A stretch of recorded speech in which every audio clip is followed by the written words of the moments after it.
हरे कृष्णा। आप सभी का दिन शुभ और मंगलमय हो। अब सुनिए आगे की कथा। भगवान नारायण कहते हैं, नारद, एक दिन नंदरानी यशोदा जी स्नान करने के लिए यमुना नदी के तट पर गई। इधर मधुसूदन श्री कृष्ण दही और माखन से भरे पूरे घर को देखकर बड़े प्रसन्न हुए। घर में जो भी दूध, दही, घी या मक्खन रखा हुआ था वो सब आप भोग लगा गए। छकड़े पर जो मधु, मक्खन और मिठाइयाँ लदी हुई थी, जो दूध से बनी हुई थी, उसे भी खा पीकर और अपने कपड़ों से अपना मुंह पोंछने की तैयारी कर ही रहे थे कि इतने में ही गोपी यशोदा जी स्नान कर अपने घर लौट आई। उन्होंने बाल कृष्ण को देखा। घर में जितने भी दही, दूध आदि के मटके थे वो सब फूटे हुए और जमीन पर पड़े हुए और खाली दिखाई दिए। शहद आदि के जो बर्तन थे वो भी एकदम खाली हो गए थे। ये सब देखकर यशोदा मैया ने बाकी बालकों से पूछा, अरे ये तो बड़ा अद्भुत कर्म है। बच्चों, तुम सच सच बताओ, किसने ये शरारत की है? यशोदा जी की बात सुनकर सभी बालक एक साथ बोल उठे, मैया, हम सच कहते हैं, तुम्हारा लाला ही सब खा गया। हम लोगों को तो इसने बिल्कुल भी नहीं दिया, चखने भी नहीं दिया मैया। बालकों का ये वचन सुनकर अब तो यशोदा जी बड़ी कुपित हो गई। लाल लाल बड़ी बड़ी आंखें करके हाथ में छड़ी लेकर कान्हा जी के पीछे दौड़ी। इधर गोविंद भाग निकले। मैया उन्हें पकड़ ही नहीं सकी। भला जो शिव आदि के ध्यान में भी नहीं आते, योगियों के लिए भी जिन्हें पकड़ पाना बड़ा कठिन है, उन्हें यशोदा जी भला कैसे पकड़ पाती? अब यशोदा जी पीछे पीछे और नटखट कान्हा जी आगे आगे। यशोदा जी पीछा करते करते थक गईं। सारा शरीर पसीने से लथपथ हो गया और मन में क्रोध करके वो एक तरफ खड़ी हो गई। अब भागने से और गुस्से से उनके कंठ, ओठ और तालू भी सूख गए थे।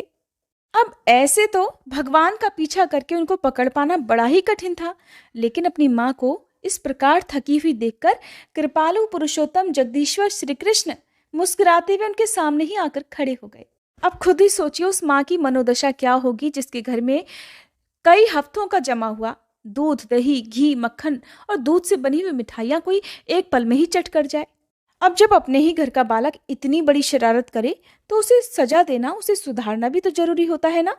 अब मधुसूदन को उन्होंने घर आकर वस्त्र से वृक्ष में बांध दिया। उन्होंने श्री कृष्ण को बांधकर अपने घर में जाकर अपना काम करना शुरू कर दिया। उधर जगतपति परमेश्वर श्री हरि उस वृक्ष की जड़ के पास ही खड़े रहे।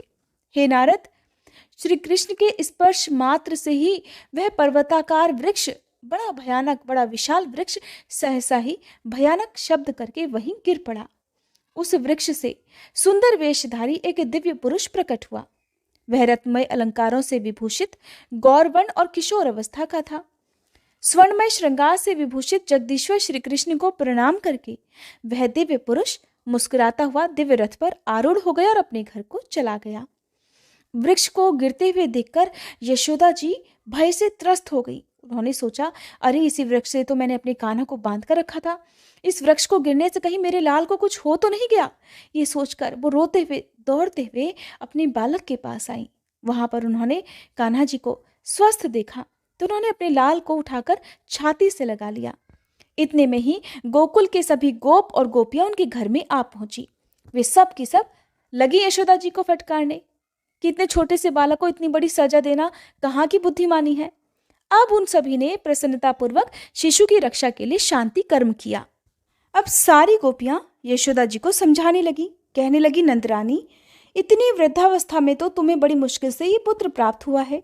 संसार में जो भी धन धान्य और रत्न आदि हैं वो सब पुत्र के लिए ही तो है। और आज हमने सचमुच ये जान लिया कि तुम्हारे भीतर सुबुद्धि नहीं है। अरे खाने पीने की जो वस्तुएं तुम्हारे पुत्र ने अगर नहीं खाई तो वो तो इस धरती पर निष्फल ही है।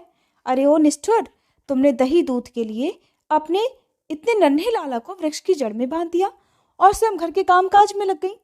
दैववश वृक्ष गिर पड़ा, किंतु हम गोपियों के सौभाग्य से वृक्ष के गिरने पर भी उस बालक का बाल भी बांका नहीं हुआ, वो जीवित बच गया। अरे मूढ़े, अगर बालक नष्ट हो जाता, उसे कुछ हो जाता तो इन दूध, दही, माखन का भला क्या करती? श्री नंद जी ने भी यशोदा जी को ही उलाहना दिया। ब्राह्मणों और बंदीजनों ने बालक को शुभ आशीर्वाद दिया। फिर सब ने मिलकर ब्राह्मणों से श्री कृष्ण का नाम कीर्तन करवाया। नारद जी ने पूछा, हे भगवान, ये सुंदर वेशधारी पुरुष कौन था जो गोकुल में वृक्ष होकर रहा करता था? किस कारण से उसे वृक्ष होना पड़ा? भगवान नारायण बोले, एक बार कुबेर पुत्र नलकूबर अप्सरा रंभा के साथ नंदन वन में चला गया। वहां उसने तरह तरह से विहार किए। उसी समय महर्षि देवल उधर से निकले। उनकी दृष्टि नलकूबर और रंभा पर पड़ गई। इधर मुनि को देखकर भी नलकूबर और रंभा ने उठकर उनका सम्मान नहीं किया। मुनिवर देवल उन दोनों की ऐसी दुर्वृत्ति देखकर कुपित हो गए और उन्हें श्राप देते हुए बोले, नलकूबर, तुम गोकुल में जाकर वृक्ष रूप धारण करो। फिर श्री कृष्ण का स्पर्श पाकर तुम अपने भवन में वापस लौट आओगे। और रंभा, तुम भी मनुष्य योनि में जन्म लेकर राजा जन्मेजय की सौभाग्यशालिनी पत्नी बनो। अश्वमेध यज्ञ में इंद्र का स्पर्श पाकर तुम फिर स्वर्ग में चली जाओगी। वह नलकूबर ही ये वृक्ष बना और रंभा ने भारत में राजा सुचंद्र की कन्या रूप से जन्म लेकर जन्मेजय की महारानी बनने का सौभाग्य प्राप्त किया। जन्मेजय के अश्वमेध यज्ञ में इंद्र ने महारानी को स्पर्श कर लिया। इससे उसने योगावलंबन करके देह को त्याग कर दिया और फिर वह स्वर्गधाम को चली गई। महामुने, इस प्रकार मैंने अर्जुन वृक्ष के भंग होने और नलकूबर और रंभा के श्राप से मुक्त होने का सारा वृत्तांत कह सुनाया। श्री कृष्ण का पुण्यदायक चरित्र जन्म, मृत्यु और जरा का नाश करने वाला है। उसका इस रूप में वर्णन किया गया। अब उनकी दूसरी लीलाओं का भी वर्णन करता हूँ, सुनो। अब भगवान श्री कृष्ण के वन में पहली बार गौवे चराने की कथा, श्री राधा जी का आगमन, फिर नंद जी से उनकी वार्ता और शिशु कृष्ण को लेकर राधा जी का एकांत वन में जाना, फिर ब्रह्मा जी का आगमन, उनके द्वारा श्री कृष्ण और राधा जी की स्तुति, वर प्राप्ति और उनका विवाह कराने का वर्णन है। भगवान नारायण कहते हैं, नारद, एक दिन नंद जी श्री कृष्ण को साथ लेकर वृंदावन में गए। वहां भांडीर उपवन में गौओं को चराने लगे। उस भूभाग में स्वच्छ और स्वादिष्ट जल से भरा हुआ एक सरोवर था। नंद जी ने गौओं को उसका जल पिलाया और स्वयं भी पिया। इसके बाद वे अपने बालक को गोद में लेकर एक वृक्ष की जड़ के पास बैठ गए। मुने, उसी समय माया से मानव शरीर धारण करने वाले श्री कृष्ण ने अपनी माया से अचानक पूरे आसमान को बादलों से ढक दिया। नंद जी ने देखा कि आकाश तो बादलों से ढक गया है और वन का भीतरी भाग और भी शामिल हो गया है, अंधकार हो गया है। वर्षा के साथ देखते ही देखते जोर जोर से हवा चलने लगी है। बड़े जोर की गड़गड़ाहट होने लगी। वज्र की दारुण गर्जना भी सुनाई देने लगी, अर्थात जोर जोर से बिजली कड़कने लगी। मूसलाधार पानी बरस रहा है, वृक्ष कांप रहे हैं और उनकी डालियां भी टूट टूट कर गिर रही हैं। ये सब देखकर नंद जी को बड़ा भय हुआ। वे सोचने लगे कि मैं गौओं और बछड़ों को छोड़कर अपने घर को अब कैसे जाऊंगा, और अगर घर को नहीं जाऊंगा तो इस बालक का क्या होगा।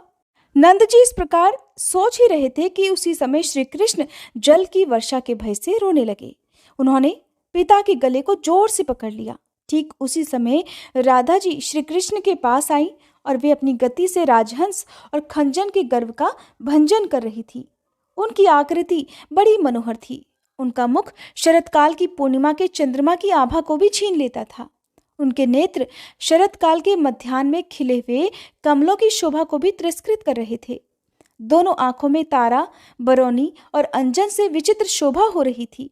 उनकी नासिका पक्षीराज गरुड़ की चोंच की मनोहर सुषमा को भी लज्जित कर रही थी।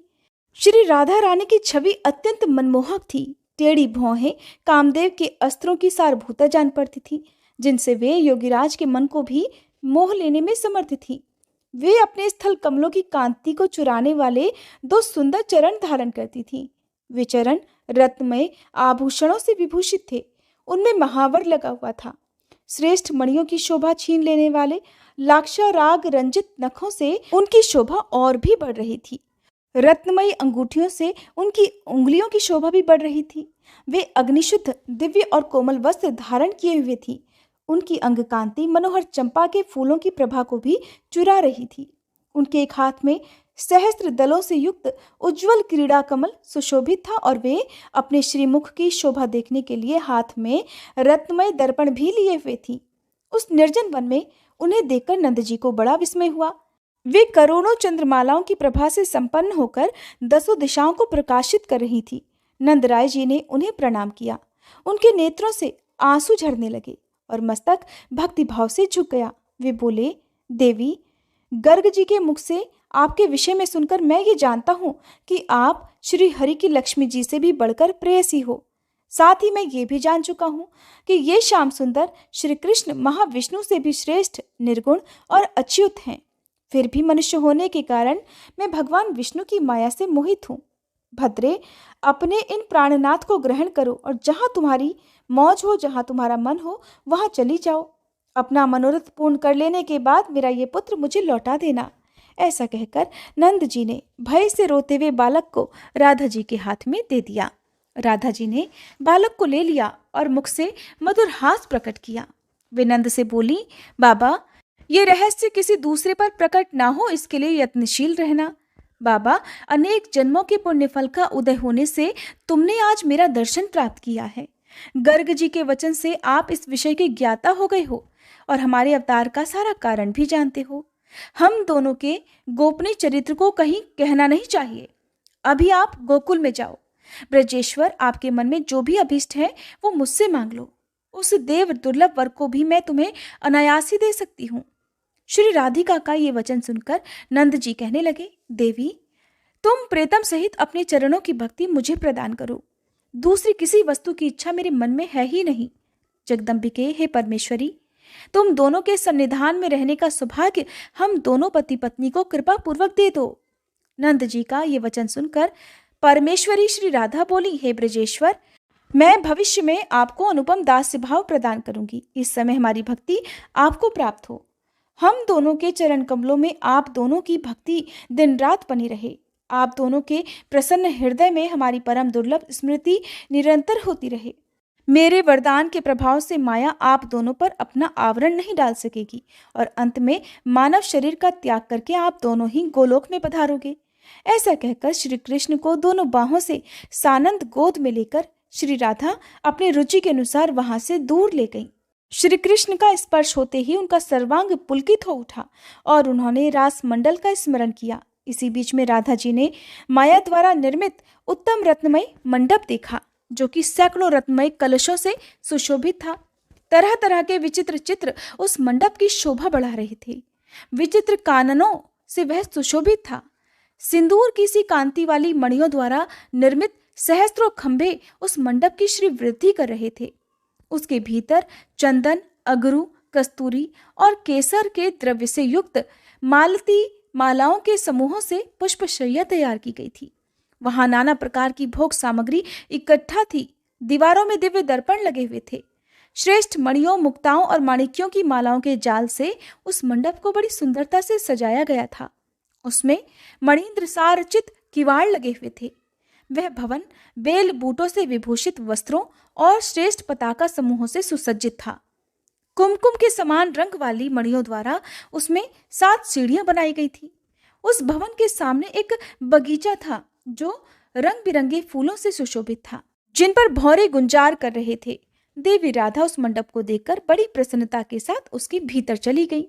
वहां उन्होंने कपूर आदि से युक्त तांबूल और रत्नमय कलश में रखा हुआ स्वच्छ, शीतल और मनोहर जल देखा।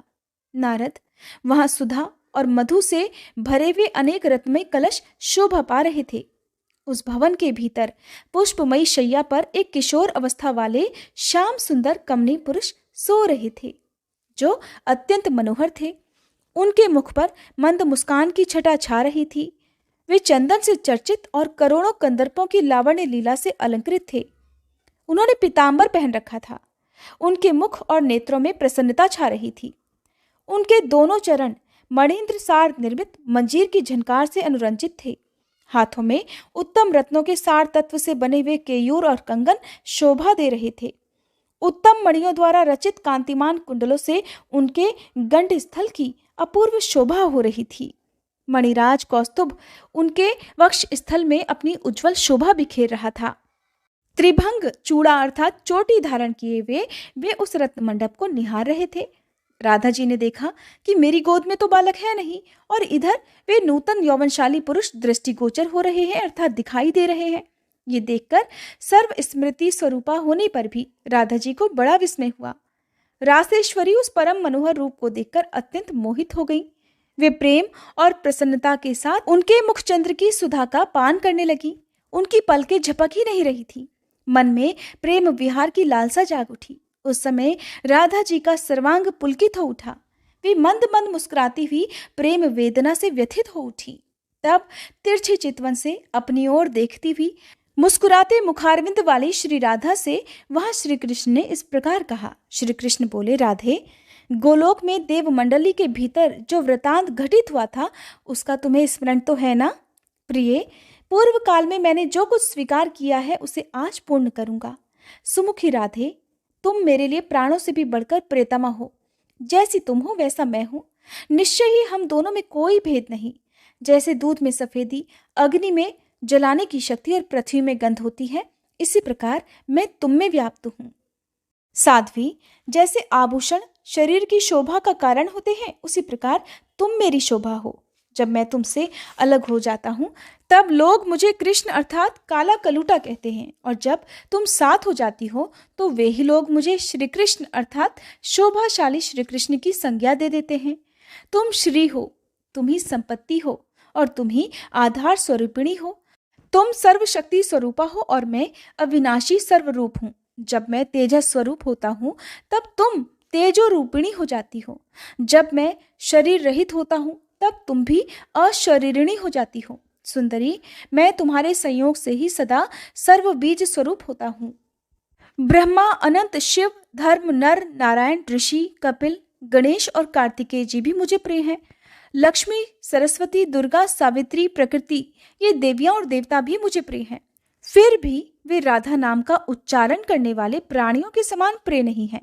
उपर्युक्त सभी देवता मेरे लिए प्राण के समान हैं, परंतु हे राधे, तुम तो मेरे लिए प्राणों से भी बढ़कर हो। वे सब लोग तो भिन्न भिन्न स्थानों में स्थित हैं, किंतु तुम तो मेरे वक्ष स्थल में विराजमान हो।